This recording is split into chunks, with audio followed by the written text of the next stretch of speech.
भारत के उपराष्ट्रपति की, किसान समाज की, मेरे वर्ग की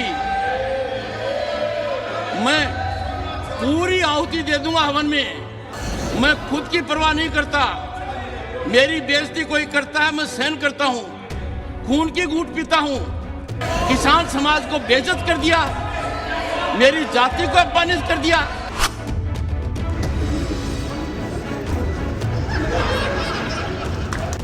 फाइनल की जंग यानी कि 2024 के लोकसभा चुनाव में महज कुछ ही महीनों का समय शेष बचा है, लेकिन उससे पहले राजनीति एक नए मोड़ पर आ गई है।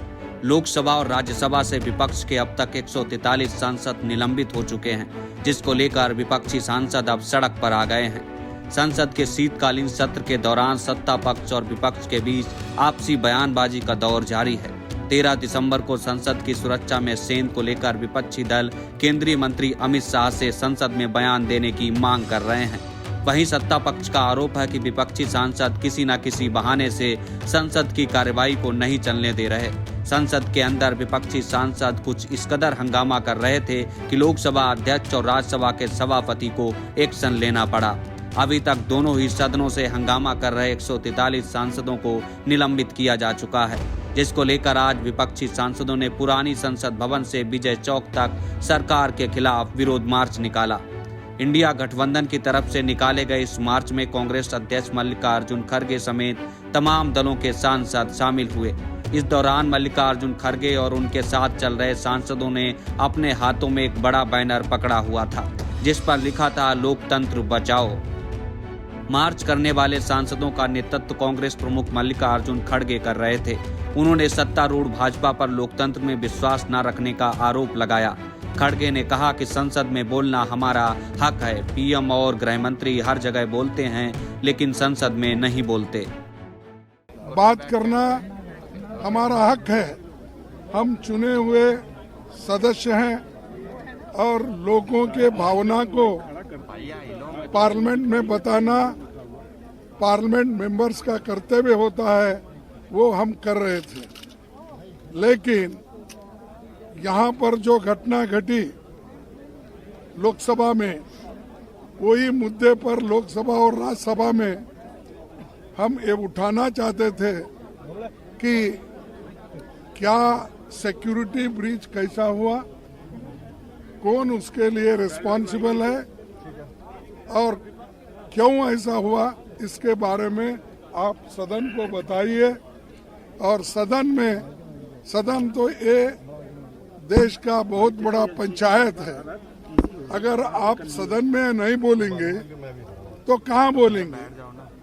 ये दुर्दैव है कि शाह साहब भी वहाँ पर नहीं आए हाउस में और प्रधानमंत्री नहीं आए।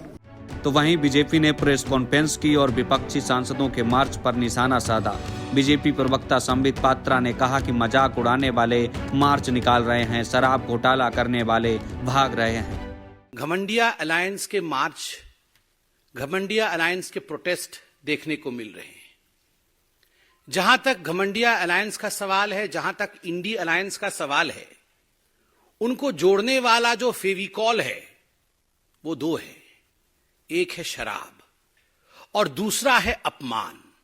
किस प्रकार से सनातन का अपमान करना, किस प्रकार से भारत के सभ्यता का अपमान करना, किस प्रकार से बड़ों का अनादर करना।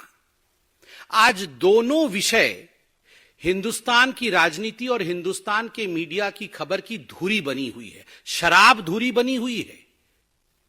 एक भाग रहा है, शराब में घोटाला करके कोई नेता भाग रहा है, और दूसरी ओर कुछ ऐसा नेता हैं, कुछ ऐसे भी लोग हैं जिन्होंने भारत के वाइस प्रेसिडेंट के साथ जिस प्रकार का मखौल उड़ाया है और उसके बाद मार्च पास्ट कर रहे हैं।